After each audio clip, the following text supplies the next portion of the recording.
신고 나서 이제 이 어금니가 자꾸 이제 염증이 나고 결론적으로는 그게 다 빠져버린 거예요.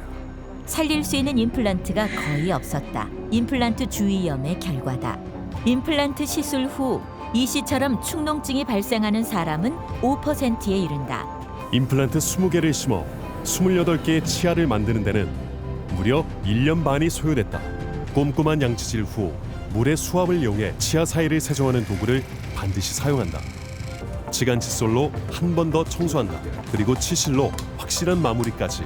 스케일링을 6개월에 한 번씩 하고 그 임플란트 있는 주변은 정기적으로 진료를 받고 있어요. 임플란트를 수술을 하고 심고 나면 치료로부터 해방이다라고 생각하시는데 그때부터 시작입니다.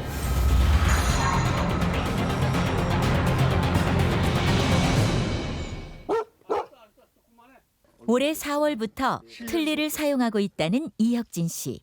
하지만 불편함이 많다. 이 씨의 식사 시간. 생선조림에 들어간 무처럼 부드러운 음식에 주로 손이 간다. 건강을 생각하고 고기를 먹어보지만 마음껏 씹을 수는 없다. 이틀 여부터는 스트레스가 지금 10kg가 줄었어요. 사실 이 씨는 임플란트 후 구강 위생에 소홀했다. 인공치아는 전혀 문제가 없을 줄 알았다. 하지만 16년이 지나자 이가 흔들리기 시작했다. 잇몸에 뼈라는 게 삭는다고 그래요. 임플란트 자체가 이제 흔들리게 이렇게 되는 거죠. 염증도 생기고 흔들리고 그러니까 입에서 냄새가 나요. 이혁진 씨처럼 잇몸이 붓고 피가 나거나 고름, 구취가 날 때 임플란트 주위염을 의심해야 한다.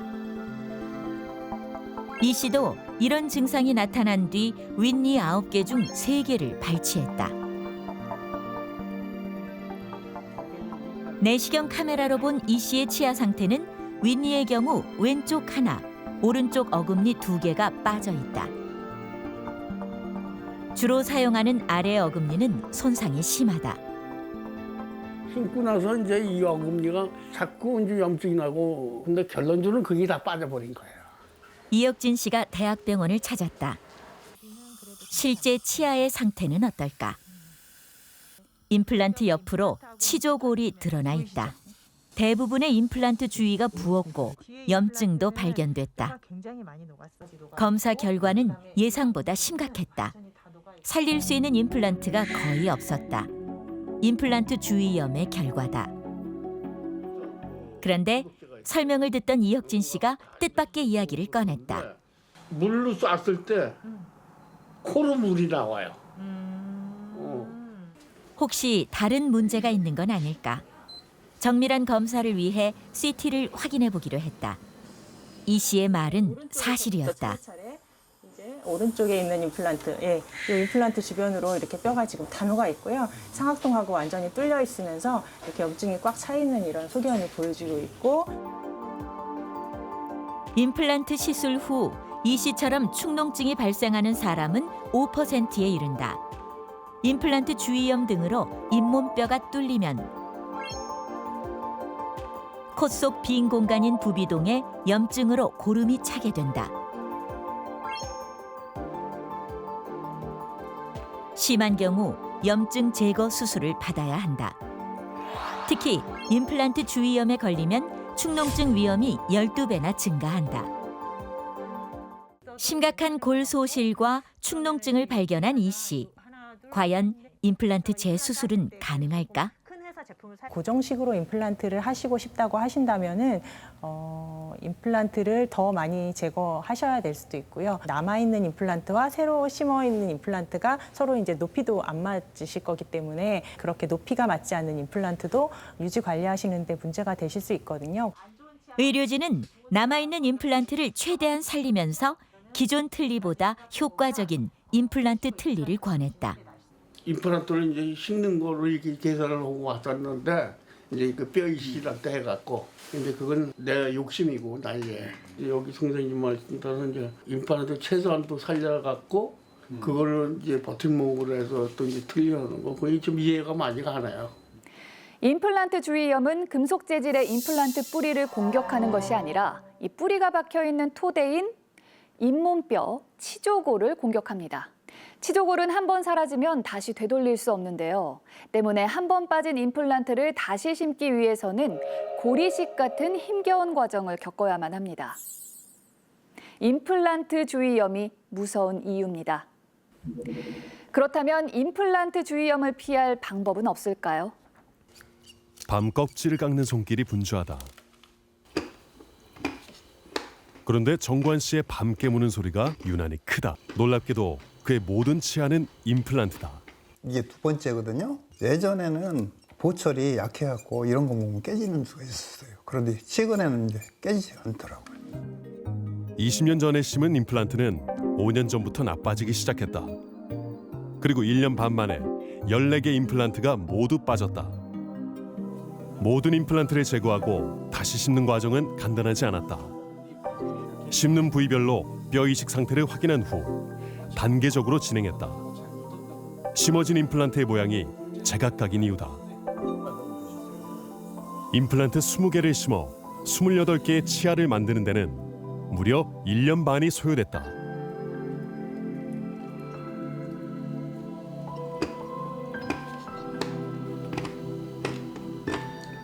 너무 많은 임플란트를 제거하시고 했기 때문에 조금 더 신경을 써서 다음에는 임플란트 주위염이 좀 안 생길 수 있도록 여러 가지 수술 방법이나 나사의 각도 이런 것들을 좀 조절해서 심었던 것 같습니다. 두 번째 시술 후 원칙을 만들었다는 정 씨. 꼼꼼한 양치질 후 물의 수압을 이용해 치아 사이를 세정하는 도구를 반드시 사용한다. 임플란트를 지키기 위해서다. 더 이상은 임플란트가 할 수 없는 나이가 돼 가잖아요. 그러니까 더 이상 고생하지 말아야 하기 때문에 더 철저하게 관리를 하고 있습니다. 구강미생에 철저할 경우 임플란트의 평균 수명은 최소 8년에서 20년이다. 크라운보다는 당연히 충치의 염려나 이런 것들이 없기 때문에 관리 잘 하시면 그래도 15년, 20년은 쓰실 수 있을 겁니다. 최소한. 우리나라는 세계 임플란트 시술 1위 국가다. 인구 10,000명당 약 470명으로 2위 스페인의 2배다. 올해 61살 김석재 씨. 임플란트에 문제가 생긴 건 3년 전.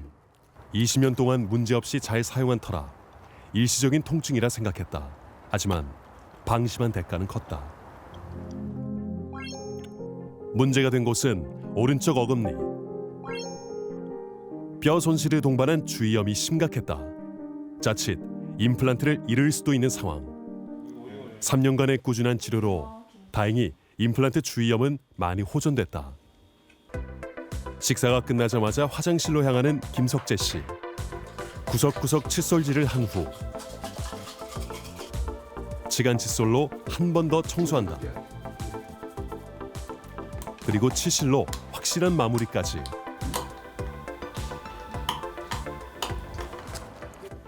김석재 씨는 3개월마다 치과 병원을 찾는다.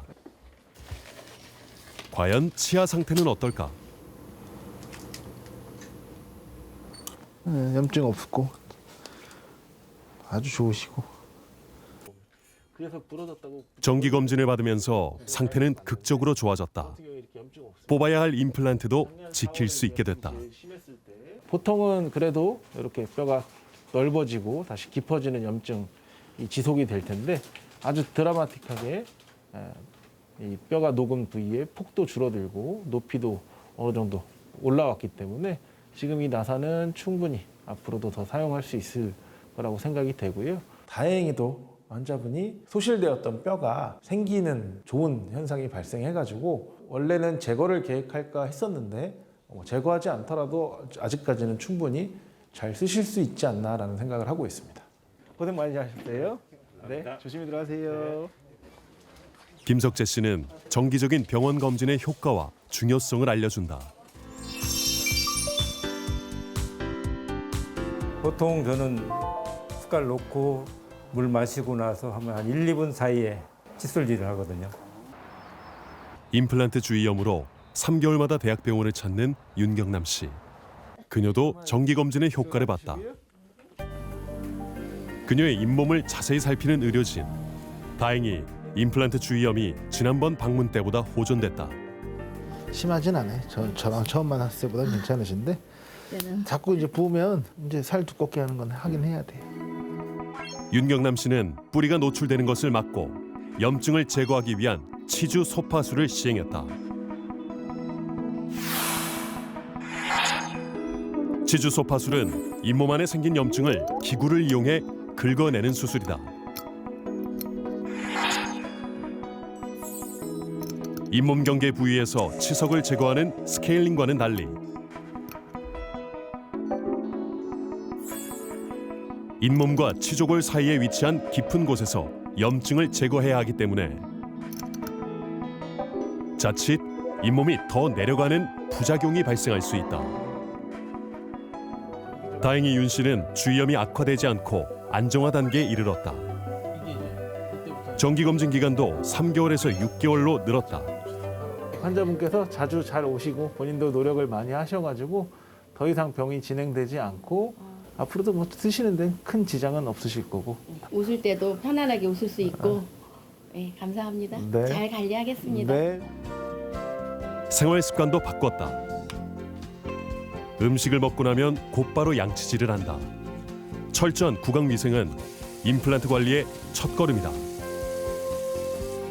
바로 사무실에다도 이렇게 비치해놓고 바로바로 해요. 네, 커피라도 한 잔 마시면 정 급하면 그냥 이렇게 가글이라도 하든지 치실을 하든지 잇몸질을 한번 앓고 나니까 정신이 바짝 들어요. 그래서 사무실 가장 잘 보이는 곳에 치간 칫솔과 치실을 두었다. 다다익선, 자주 할수록 좋다는 게 그녀의 생각이다.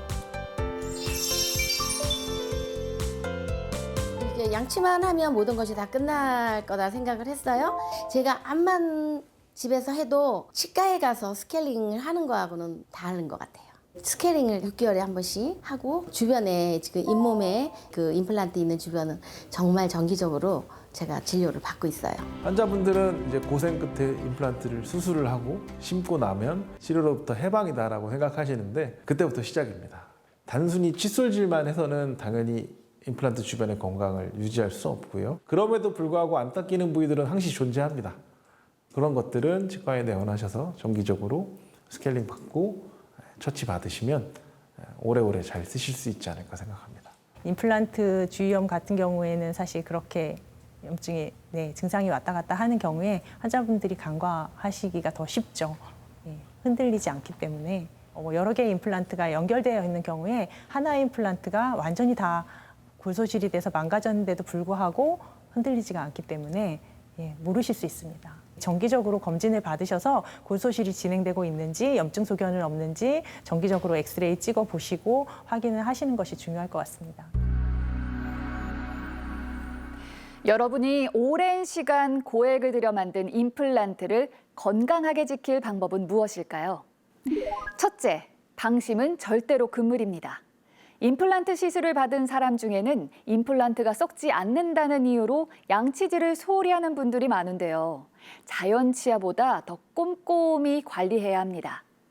또 치실이나 구강세정기 등 보조용품을 꼭 사용해서 이 치아 사이에 낀 음식물을 제거하는 것도 필요합니다. 그리고 흡연, 절대 안 됩니다. 흡연은 골유착을 방해하는데 실패 확률을 2배나 높입니다. 특히 전문가들이 가장 강조하는 한 가지가 더 있는데요. 바로 주기적인 치과 검진입니다. 연 2회 이상의 정기 검진을 권장합니다. 임플란트, 치료의 끝이 아니라 시작이라는 사실을 꼭 기억하셔야 합니다. 수신료의 가치를 실현합니다. 여러분의 KBS